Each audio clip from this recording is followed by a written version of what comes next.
Assalamualaikum warahmatullahi wabarakatuh. Halo semuanya, salam sejahtera untuk kita semua. Selamat datang dalam kegiatan perkuliahan online pembelajaran daring kolaboratif antara Universitas Nahdlatul Ulama Purwokerto dan juga Universitas Musamus Merauke pada mata kuliah Governansi Digital. Perkenalkan, saya adalah Tah Nazriah. Saya merupakan salah satu dosen pengampu pada mata kuliah Governansi Digital. Dan pada hari ini kita sudah masuki pertemuan keempat yang akan membahas tentang e-service. Silahkan teman-teman membuka materi yang telah saya sediakan pada LMS Sinau. Bisa kita lihat, pada hari ini kita akan membahas tentang e-service yang akan membahas beberapa subtopik. Di antaranya adalah, yang pertama, kita akan membahas tentang konsep dasar dari e-service, kemudian perkembangan jenis pelayanan, kemudian contoh kasus perkembangan pelayanan, kemudian dari kualitas e-service, dan juga contoh dari e-service. Pertama, kita akan bahas terlebih dahulu tentang konsep dasar dari e-service. Seperti yang kita ketahui, bahwasanya e-service itu secara sederhana adalah pelayanan yang berbasis elektronik. Dan mungkin setiap hari kita sudah merasakan pelayanan tersebut ya teman-teman. Nah kemudian, apabila kita melihat teori atau pendapat dari para ahli, ada yang menyatakan seperti Hasan, Shebab, dan Pepard, e-service itu adalah penyediaan layanan publik melalui jaringan elektronik seperti internet.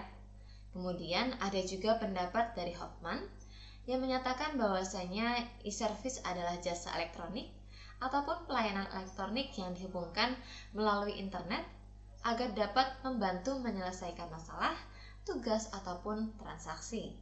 Jadi pada intinya pelayanan elektronik ini atau e-service adalah pelayanan yang menggunakan alat-alat TIK berbasis internet, aplikasi ataupun sistem yang bisa menyelesaikan masalah, memenuhi kebutuhan ataupun hal seperti transaksi dan tugas. Nah, kemudian sebenarnya untuk lembaga pemerintah, e-service itu sendiri bisa diartikan sebagai pengiriman informasi dan juga peningkatan layanan online melalui internet ataupun alat digital lainnya untuk semua pemangku kepentingan antara masyarakat, pemerintah ataupun swasta.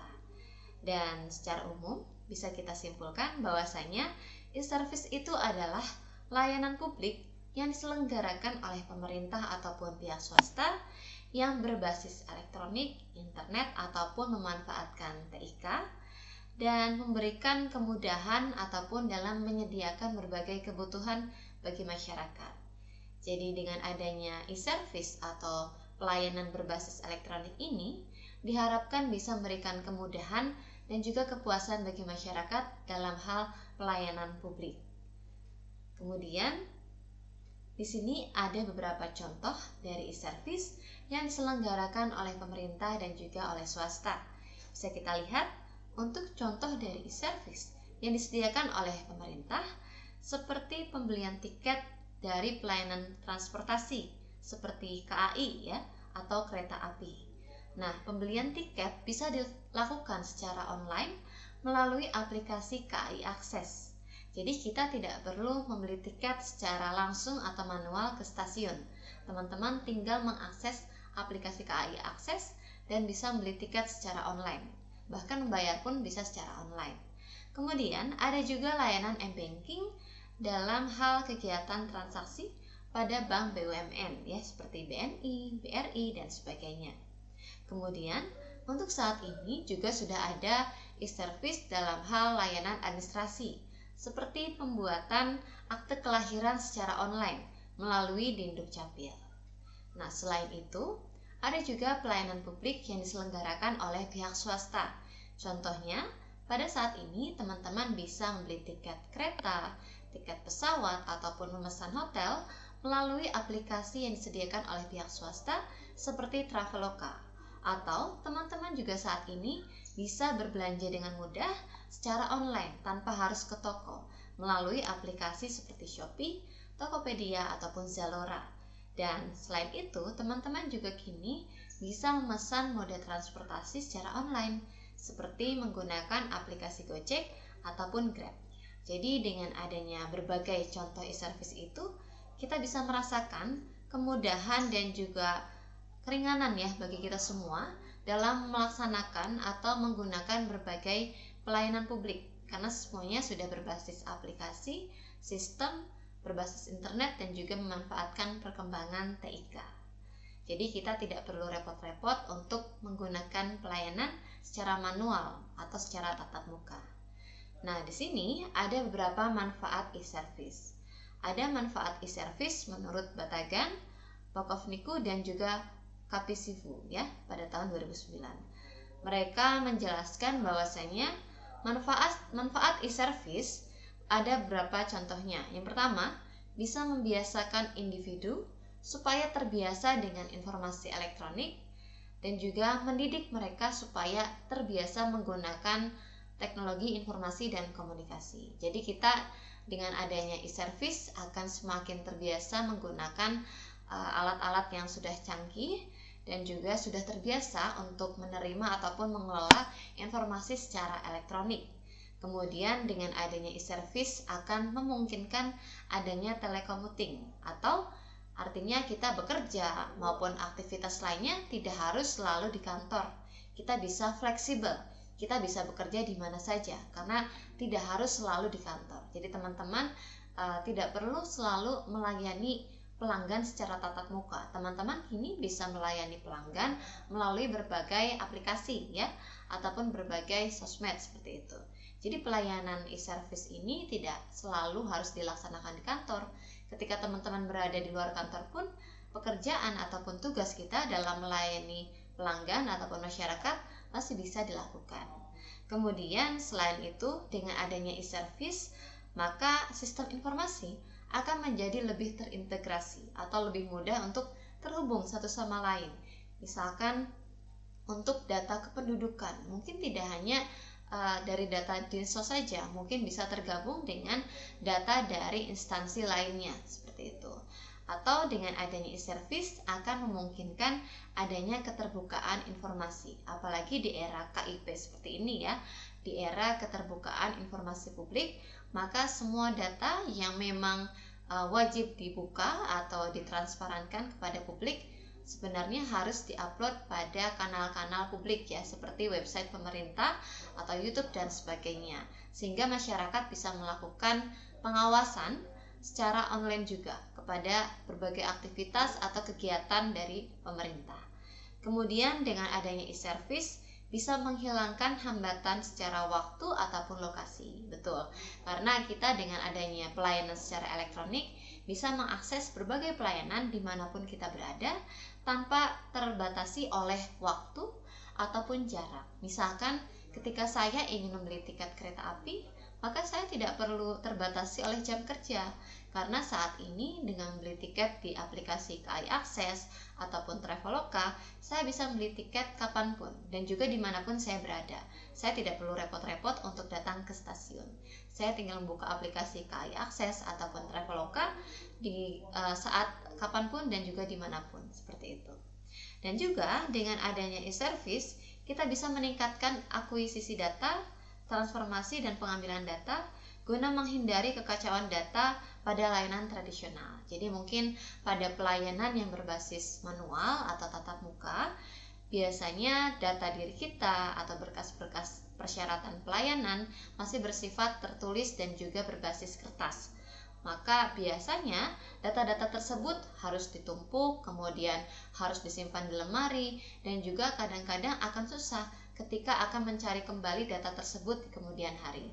Namun jika kita menggunakan pelayanan berbasis online, maka data-data tersebut akan bersifat data digital, dan ketika kita memerlukan data tersebut lagi di kemudian hari, maka kita tidak perlu repot dalam mencarinya, karena data tersebut sudah tersimpan di aplikasi atau di sistem dan akan lebih mudah untuk mencarinya. Seperti itu. Kemudian, manfaat lainnya adalah dengan adanya e-service kita bisa meningkatkan kembali penggunaan informasi. Kemudian waktu dalam proses pelayanan pun akan lebih cepat karena tidak ada proses antri, kemudian setiap orang bisa langsung dilayani dan sebagainya. Misalkan tadi saya ingin membeli tiket kereta melalui aplikasi Traveloka, maka saya akan langsung dilayani oleh Traveloka. Saya tidak perlu menunggu seperti ketika membeli tiket di stasiun karena harus ada antrian. Kemudian mengurangi biaya yang digunakan selama pelayanan. Karena dengan adanya e-service, kita tidak perlu melakukan perjalanan ke kantor pelayanan. Tadi saya tidak perlu beli tiket ke stasiun. Artinya misalkan saya naik Gojek ke stasiun, berarti kan ada biaya untuk pergi ke stasiun ya, untuk pelayanan manual. Tapi dengan adanya e-service melalui Traveloka, saya tidak perlu mengeluarkan biaya untuk pergi ke stasiun menggunakan Gojek. Seperti itu. Jadi biaya-biaya akan semakin terkurangi dengan adanya pelayanan secara e-service. Kemudian dengan adanya e-service, tentu saja pelanggan biasanya akan merasa lebih puas. Dan dengan adanya kepuasan pelanggan, maka kita bisa lebih mudah menjalin hubungan yang lebih baik dengan pelanggan tersebut. Dan tentu saja dengan adanya e-service, biaya produksi akan semakin bisa dipangkas ya, karena bisa mengurangi banyak biaya dari beberapa hal. Selanjutnya, kita masuk ke subtopik yang kedua, yaitu tentang subtopik perkembangan dari jenis pelayanan. Jadi untuk jenis pelayanan itu sebenarnya ada beberapa tahapan ya teman-teman, bisa kita lihat di sini. Pada awalnya, pelayanan itu bersifat tradisional atau manual. Kemudian ada pelayanan yang berkembang menjadi pelayanan secara mandiri atau self-service. Kemudian ada pelayanan yang berbasis elektronik. Ini adalah pelayanan yang paling mutakhir atau yang paling terbaru.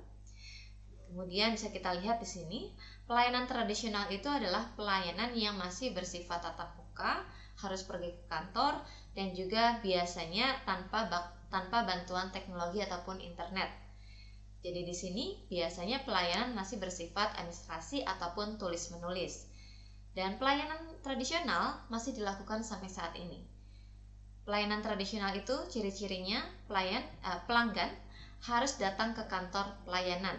Kemudian ada interaksi antara pelanggan dan juga petugas pelayanan secara langsung atau tatap muka. Kemudian pelanggan terkadang harus antri. Kemudian pelayanan biasanya memakan waktu ataupun biaya bagi si pelanggan. Selanjutnya, syarat pelayanan dan juga berkas-berkas ataupun dokumentasi masih bersifat tulis-menulis dan juga manual. Dan pelayanan hanya dilakukan pada saat jam kerja. Dan setelah itu, pelayanan yang bersifat tradisional ini akan berkembang menjadi pelayanan yang bersifat mandiri atau self-service.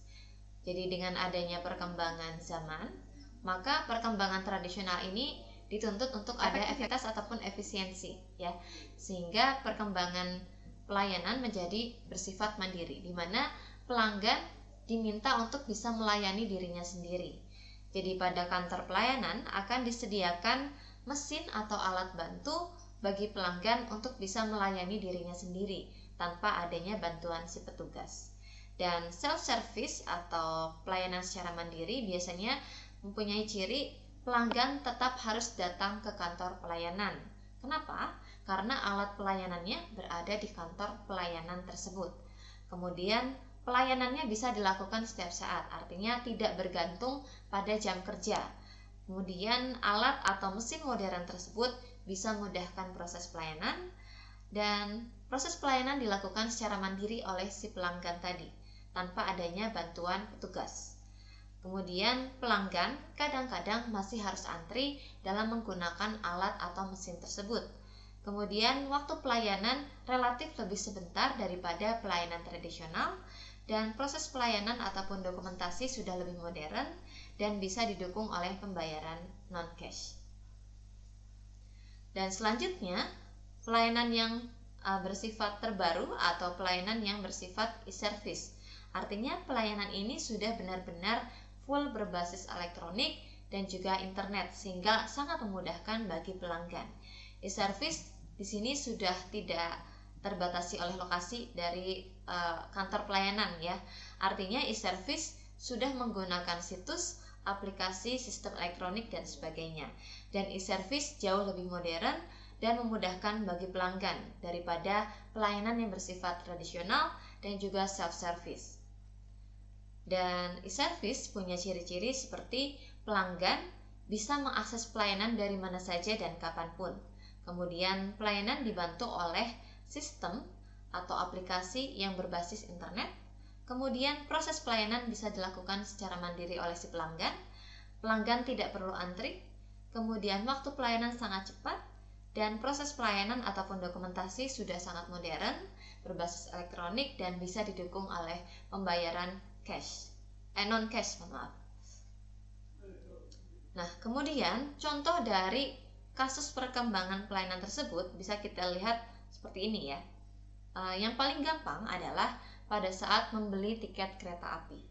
Untuk contohnya, dulu tiket kereta api harus dibeli dengan cara menggunakan pelayanan tradisional. Artinya, para pembeli tiket masih harus datang ke stasiun, kemudian masih harus antri. Kemudian juga ketika di stasiun, teman-teman ini harus mengisi data pembelian tiket secara tulis ya. Nah, kemudian setelah itu perkembangannya menjadi self-service, di mana stasiun menyediakan alat atau mesin e-kios ya. Di situ teman-teman bisa lihat contoh fotonya. Jadi para pelanggan bisa beli tiket di luar loket tiket ya. Teman-teman bisa menggunakan mesin e-kios, bisa membeli tiket secara mandiri dan juga bisa membayar secara langsung pada mesin tersebut. Nah, kemudian pada tahap yang paling mutakhir, teman-teman kini sudah menggunakan e-service, yaitu bisa membeli tiket kereta api melalui aplikasi KAI Akses. Ataupun pada contoh kasus lainnya, misalkan pada saat teman-teman ini melakukan transfer uang dari suatu bank. Untuk pelayanan tradisional, dulu kita harus melakukan proses transfer uang secara manual. Jadi teman-teman harus mengantri di teller ya untuk melakukan proses transfer, dan juga harus membawa buku tabungan, harus menulis form rekening dan juga form tentang transfernya dan sebagainya. Nah, kemudian ketika akan melakukan transfer secara manual pun teman-teman harus antri dan mungkin membutuhkan waktu yang agak lama biasanya. Nah, selanjutnya perkembangan pun menuju ke self-service, di mana proses transfer uang saat ini bank itu menyediakan mesin ATM ya. Jadi teman-teman itu tidak perlu melakukan transfer di teller, tapi teman-teman bisa menggunakan mesin ATM yang disediakan oleh pihak bank, dan mesin ATM ini bisa diakses kapan saja, tidak terbatasi oleh jam kerja. Dan selanjutnya, untuk saat ini di tahap yang paling mutakhir, kita sudah bisa melaksanakan yaitu e-service, bahwasanya kita bisa mentransfer melalui BRI Mobile misalkan. Jadi kita tidak lagi harus datang ke kantor pelayanan bank, kita bisa menggunakan aplikasi ataupun sistem dan bisa menggunakan mobile banking. Nah, selanjutnya di sini ada kualitas e-service. Jadi pada intinya pelayanan secara elektronik seharusnya bisa diukur kualitasnya, karena kita harus bisa mengukur apakah kualitas dari pelayanan elektronik ini sudah baik, sudah memuaskan, atau masih banyak hal yang perlu diperbaiki. Nah, di sini ada pendapat bahwasanya e-service quality merupakan kemampuan suatu layanan untuk menghadirkan performa fungsional yang memungkinkan adanya proses shopping, purchasing, dan juga delivery melalui media elektronik. Dan juga pengukuran kualitas pada e-service bertujuan untuk meningkatkan kualitas pelayanan dan menghitung kepuasan pelanggan. Di sini ada beberapa pendapat terkait alat ukur ya untuk e-service. Di sini yang pertama ada Loiacono yang menyatakan bahwasanya kualitas dari e-service bisa dilihat dari yang pertama customer service, yaitu tentang respon dari situs setelah pengguna mengirimkan permintaan, komentar, atau masukan tertentu. Jadi seberapa baikkah layanan customer service pada website suatu pelayanan publik ya. Kemudian ada ease of understanding, yaitu tentang kemudahan dari informasi yang tertera pada situs tersebut. Jadi semakin mudah dipahami dan juga tidak membingungkan, maka e-service tersebut akan semakin baik. Kemudian ada information quality, bahwasanya informasi pada situs harus relevan, harus tepat, akurat, dan juga harus terbaru. Jangan sampai ada pelayanan publik yang berbasis elektronik tapi situsnya jarang diupdate ataupun jarang diperbaharui. Itu sangat tidak boleh ya. Kemudian ada response time, artinya terkait seberapa cepat suatu pelayanan publik ini bisa memenuhi permintaan pelanggan atau merespon permintaan pelanggan ataupun memenuhi permintaan konten dari para pengguna situs, seperti itu. Kemudian ada better than alternative channel. Jadi seharusnya situs tersebut bisa menunjang kebutuhan pengguna dibandingkan dengan situs lainnya.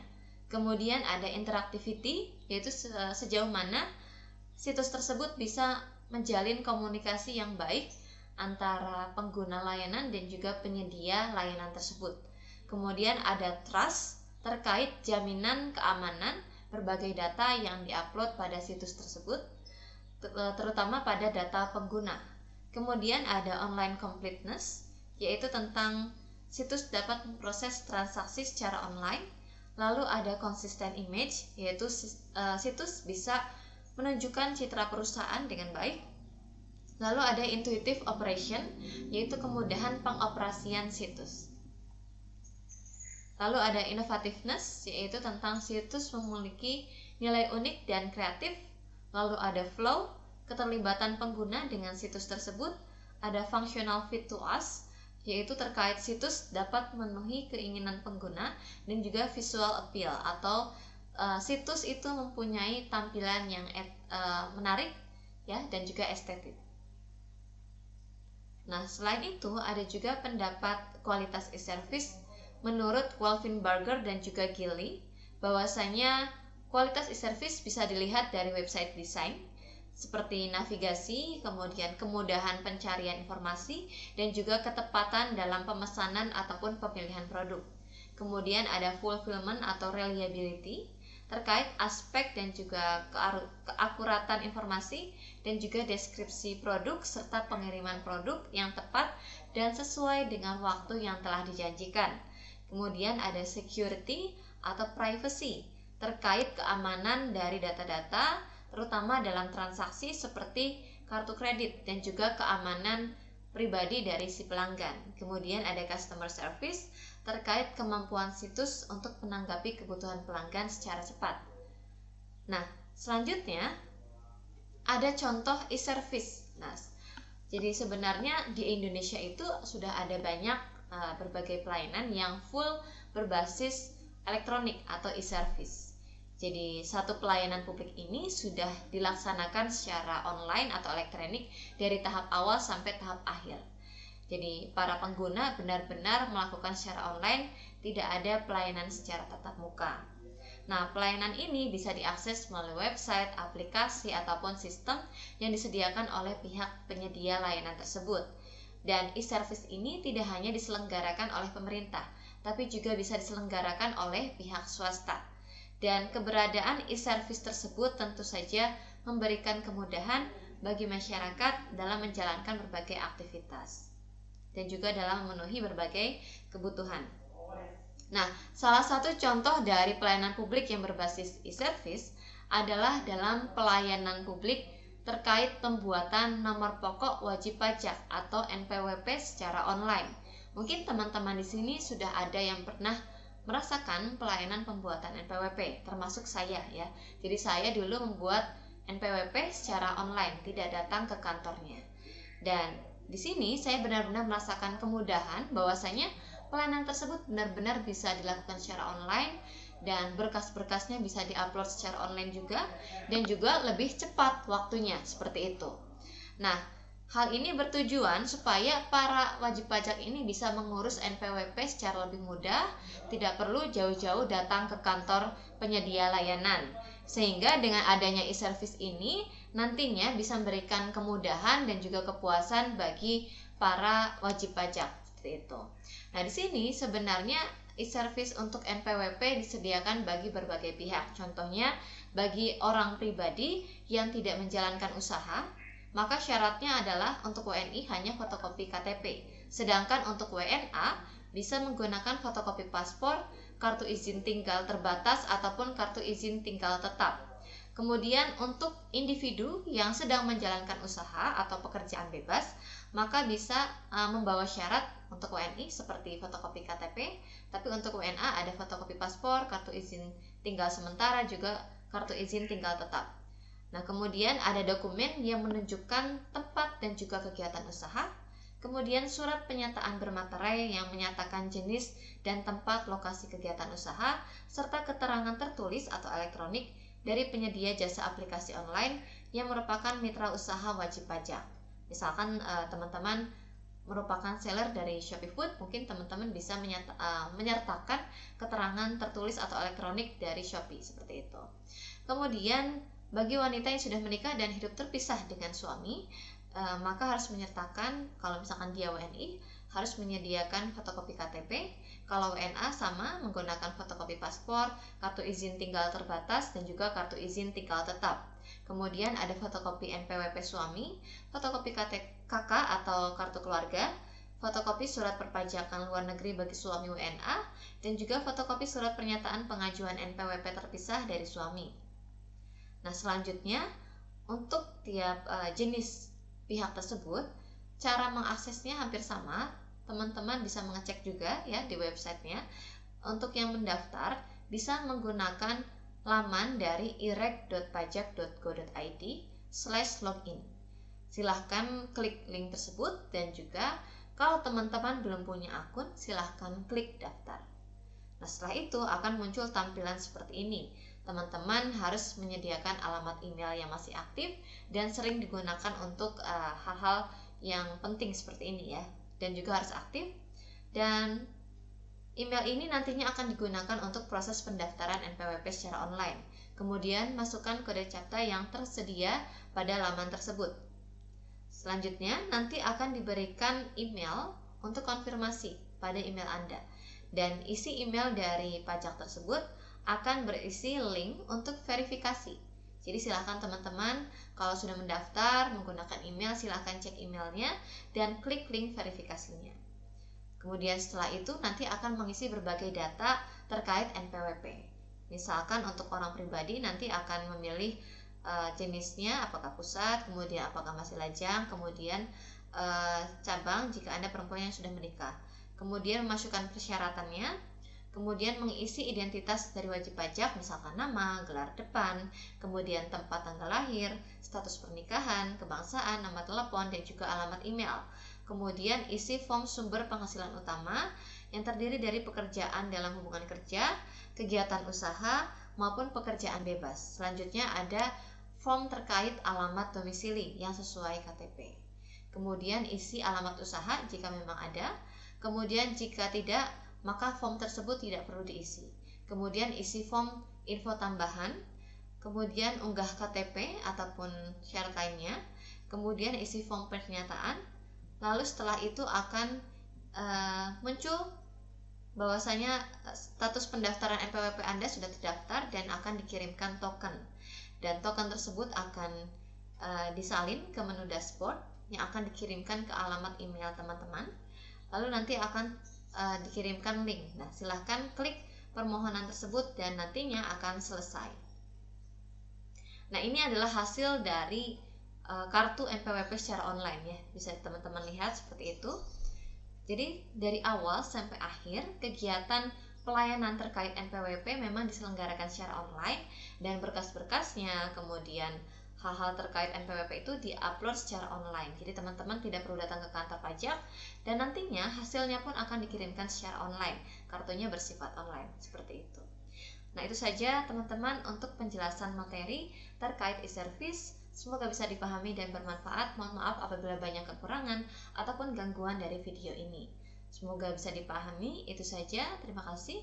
Wassalamualaikum warahmatullahi wabarakatuh. Tetap semangat dan tetap sehat walafiat.